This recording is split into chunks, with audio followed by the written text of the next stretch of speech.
तुम्हालाही पैसा सेव्हिंग करायचा आहे, पण मात्र पैसा सेव्ह होत नाही, तर तो खर्च होऊन जातो.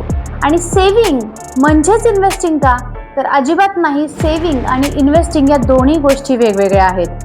तर जाणून घेणार आहोत आपण या व्हिडिओमध्ये की काय आहेत, कोणती अशी ट्रिक आहे की ज्याच्यामुळे आपली सेव्हिंग वाढणार आहे. तर नमस्कार, मी आहे शुभांगी नावडकर.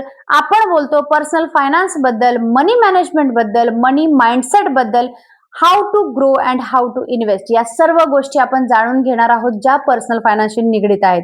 तत्पूर्वी जर चॅनलला सबस्क्राईब केलं नसेल तर एकदाच सबस्क्राईब करून टाका. शेअर करा तुमच्या अशा मित्राला, अशा मैत्रिणीला ज्यांना पर्सनल फायनान्स बद्दल काही माहिती नाहीये. कारण विरासत मध्ये आपल्याला प्रॉपर्टी, पैसा, नोकरी सगळं मिळतं, पण पैशाविषयीचं नॉलेज आणि ज्ञान मात्र आपल्याला मिळत नाही. तर आता पहिला प्रश्न पडतो की सेव्हिंग तर मला करायची असते, पण सेव्हिंग का होत नाही बरं? तर पहिल्यांदा जेव्हा आपल्या अकाउंटमध्ये पैसे येतात, आपला पगार होतो, तेव्हा आपण काय करतो? महत्वाचे खर्च आपण बाजूला काढतो आणि नंतर आपण पैसा सेव्ह करतो. सेव्ह करण्याचा प्रयत्न करतो. पण होतं काय? महिन्याच्या शेवटीपर्यंत आपल्या हातात पैसा शिल्लक राहत नाही आणि त्याच्यामुळे सेव्हिंग होत नाही. आणि मग काय होतं? याच महिन्यामध्ये एक्सपेन्सेस वाढतात. ट्रॅव्हलिंग आलं, कुठे बाहेर हॉटेलिंग आलं, या सगळ्या गोष्टींमध्ये जास्त खर्च वाढतो. तर त्याच्यासाठी पहिल्यांदा महिन्याच्या सुरुवातीलाच आपल्याला काय करावं लागेल? ठरवावं लागेल की आपल्याला पैसा कुठे खर्च करायचा आहे. आता मी एक सिंपल ट्रिक सांगते की पहिल्यांदा जी अशी ट्रिक आहे की ही ट्रिक तुम्हाला नक्की उपयोगी पडेल. तर फर्स्ट ट्रिक आहे, पे युअरसेल्फ फर्स्ट. पहिल्यांदा पेमेंट आल्या-आल्या जी काही तुमचं पेमेंट असेल त्याची 10% रक्कम ही फक्त माझी आहे किंवा माझ्यासाठी मी बाजूला काढून ठेवतोय. मग जर तुम्हाला 30,000 पगार असेल तर तुम्ही 3,000 बाजूला काढायचे, 50,000 असेल तर 5,000 बाजूला काढायचे आणि 1,00,000 असेल तर 10,000 बाजूला काढायची. अशी रक्कम तुमच्या स्वतःसाठी बाजूला काढायची. ज्याच्यामुळे काय होणार आहे? हा पैसा जरी महिन्याच्या शेवटीपर्यंत राहिला, तुम्हाला आकस्मिक एखादा खर्च आला तरी तुम्ही ते पैसे वापरू शकता. कारण खर्च शेवटी तुमचेच आहेत. पण हा पैसा तुम्ही नाही म्हणून बाजूला काढून ठेवायचा. ज्याचा फायदा असा होणार आहे की हा आपला कॉर्पस महिन्याला जमा होतो आणि सगळ्यात महत्वाचं आहे की जी आपल्याला सवय लागते ती सवय लागून जाते. दुसरी जी महत्वाची ट्रिक आहे ती ही अशी आहे की बकेट बनवा, बकेट सिस्टीम. मग फर्स्ट बकेटमध्ये तुमच्या नीड म्हणजे तुमच्या गरजा काय-काय आहेत? मग रेंट रेंट असेल, लाईट बिल असेल, तुमचा किराणा भरणं असेल, ह्या सगळ्या नीड आहेत, गरजा आहेत. मग त्या बकेट लिस्टमध्ये फर्स्ट बकेटमध्ये सगळे नीड्स तुमचे टाका की ज्या-ज्या तुमच्या गरजा आहेत आणि त्याच्यासाठीचा लागणारा किती खर्च आहे त्याचं नियोजन करा. सेकंड बकेटमध्ये टाका तुम्ही वॉन्ट्स. मग वॉन्ट्समध्ये काय करा की तुम्हाला काय पाहिजे? मग एखाद्याला नवीन या महिन्यामध्ये नवीन काहीतरी खरेदी करायची असेल, म्हणजे कार घ्यायची असेल किंवा फ्रिज घ्यायचा असेल, अशा छोट्या-मोठ्या गोष्टी पण मात्र पैसा वाढवून घेणाऱ्या असतात. त्या गोष्टी जर घ्यायच्या असतील तर ते वॉन्ट्समध्ये टाका आणि फ्युचरसाठी म्हणून काही रक्कम बकेट 3 मध्ये जमा करून ठेवायची की जी आपल्याला फ्युचरला म्हणजे मग या फ्युचर फंडमध्ये कसं असतं, इमर्जन्सी फंड असू शकतो. तुम्हाला अचानक कोणाला पैसे द्यावे लागले, अचानक कोणी आजारी पडलं, अचानक अपघात झाला, अशा कोणत्याही गोष्टीसाठी हा आपला फ्युचर फंड म्हणजे इमर्जन्सी फंड आपल्याला उपयोगी पडतो. आणि त्याच्यासाठी बकेट 3 मध्ये सगळा फ्युचर फंड ठेवा. जो शिल्लक राहील तो कोणत्याही गोष्टीसाठी तुम्ही वापरू शकता. फक्त तो एवढंच स्वतःला ठरवून घ्यायचं की हे जेव्हा माझ्याकडे बिलकुल पैसे नसतील तेव्हाच मी या फंडला हात लावणार आहे. आता एक्झाम्पल बघूया की एखाद्याची समजा 30,000 सॅलरी आहे. तर 30,000 सॅलरीमध्ये 10% रक्कम ही फ्युचर फंडमध्ये जाईल, म्हणजे 3,000 रुपये त्याच्यामध्ये जातील. राहिलेली 27,000 राहतील, त्यातले 5,000 रुपये ते बॉन्ड्समध्ये जातील की पाहिजे समजा हॉटेलिंगला जायचंय, कुठे बाहेर जायचंय 5,000 आणि 22,000 ही रक्कम तुमच्या नीड्सवर खर्च होईल.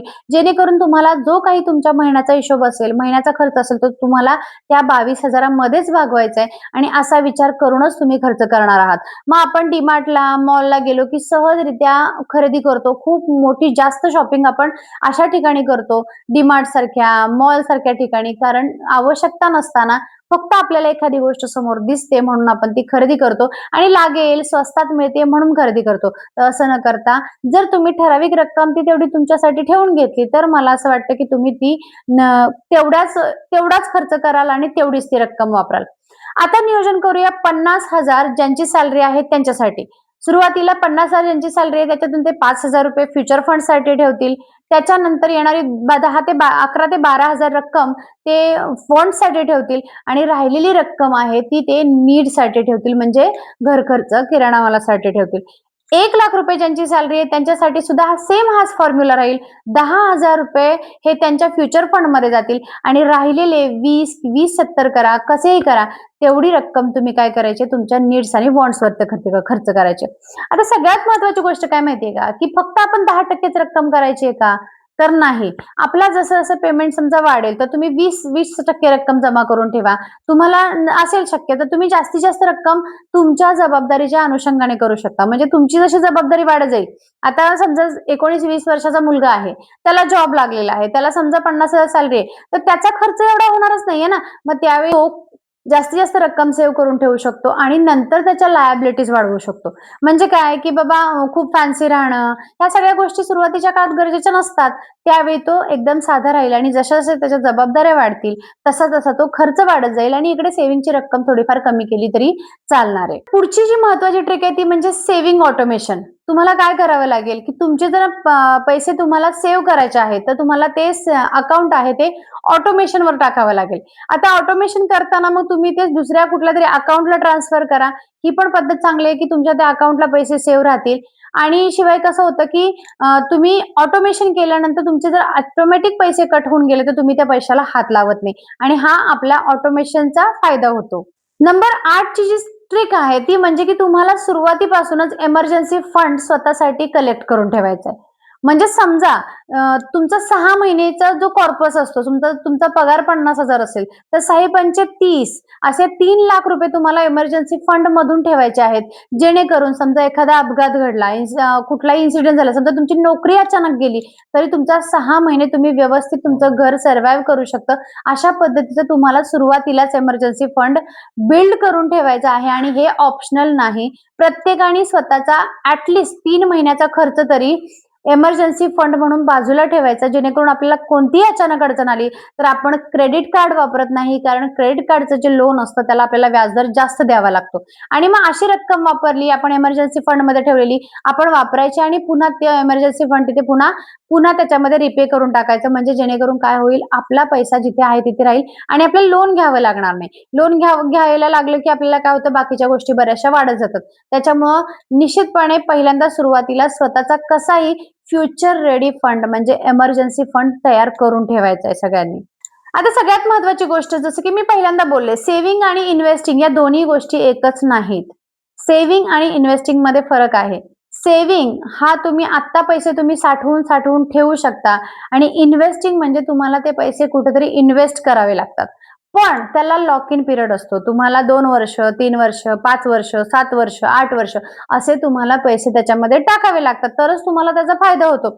आता गंमत काय माहितीये का, होतं कसं, आपण 5 वर्ष थांबण्याची आपली मानसिकता नसते, 7 वर्ष थांबण्याची आपली मानसिकता नसते आणि मध्येच एखादी अडचण पडली तर आपल्याला ते पैसे काढावे लागतात आणि असे पैसे मग काय होतं, आपले मार्केट व्हॅल्यूनुसार आपले पैसे ते कमी होत जातात. यासाठी तुम्हाला फायनान्शियल गोल्स बनवणं गरजेचं आहे, की तुम्ही पैसे सेव्हिंग करताय, पण इन्व्हेस्टिंग करू शकतो का मी? या दोन्ही गोष्टी व्यवस्थित जर तुम्ही जाणून घेतल्या, तर मला असं वाटतं, की तुम्हाला सेव्हिंग करायला, पैसे बचत करायला त्याचा भरपूर फायदा होईल.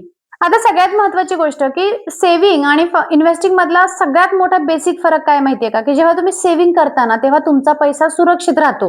तुमचा पैसा जेवढा आहे तेवढा राहणार आहे. पण इन्व्हेस्टमेंट म्हणजे काय, की आपण थोडीफार रिस्क घेऊन आपण त्याच्यामध्ये पैसा टाकतो. म्हणजे याचा अर्थ रिस्क आपली केवढी मॅनेज आपण करू शकतो, त्या रिस्कच्या अनुषंगाने आपण इन्व्हेस्टिंग करतो आणि तरच आपल्याला त्याचा फायदा होणार असतो. यासाठी मला असं वाटतं, की पहिल्यांदा तुम्ही तुमचं फायनान्शियल फाउंडेशन आहे ते मजबूत करा. एक ठराविक रक्कम स्वतःसाठी बाजूला ठेवा आणि नंतर मग इन्व्हेस्टिंग तुम्ही करू शकता. आता आजपासून काय करूया, तर पहिली स्टेप, की तुमचे नीड, वॉन्ट्स आणि फ्युचर रेडी फंड याचा पहिल्यांदा तुमच्या सॅलरीनुसार अलोकेशन करून टाका. तुम्ही किती खर्च करणार आहात हे तुम्हाला एक ठराविक रक्कम ठरवून ठेवा. तुम्ही तुमच्या कुटुंबामध्ये याची चर्चा करा आणि नंतर मग तो खर्च कसा कमीत कमी करता येईल हे बघा आणि एक फंड मिळवण्यावर जास्तीत जास्त भर द्या. की एक तुमचा फ्युचर रेडी फंड तयार होईल. सगळ्यात महत्त्वाचा प्रश्न म्हणजे तुम्ही किती कमावता हे अजिबात महत्त्वाचं नसतं. तुम्ही किती पैसे ते ग्रो करताय, सेव्ह करताय, इन्व्हेस्ट करताय किंवा तुम्ही स्वतःला कसं फायनान्शियली मजबूत बनवताय ही गोष्ट खूप महत्त्वाची आहे. म्हणजे सरासरी विचार केला तर 30,000, 50,000 पगार घेणारी व्यक्ती सुद्धा 1,00,000 पगार घेणाऱ्या व्यक्तीपेक्षा जास्त फायनान्शियली स्ट्रॉंग असू शकते. हे कशामुळे होतं? तर हे चांगल्या सवयीमुळे होतं. योग्य सवयी जर योग्य वयात लागल्या तर आपलं फायनान्शियल फाउंडेशन मजबूत बनतं आणि खरोखर तुम्हालाही जर असं वाटत असेल, की तुमचं फायनान्शियल फाउंडेशन मजबूत व्हावं, तर त्यासाठी आपल्या या चॅनलला सबस्क्राईब करा, शेअर करा, बेल आयकॉन प्रेस करा आणि कमेंट करा, की तुम्हाला कसं वाटतंय? तुम्हाला अजून कोणत्या विषयी माहिती हवी आहे? जेणेकरून मलाही समजेल, की तुम्हाला नेमक्या शंका कोणत्या येतात ते. तर चला तर मग till then good bye. Stay safe, stay secure.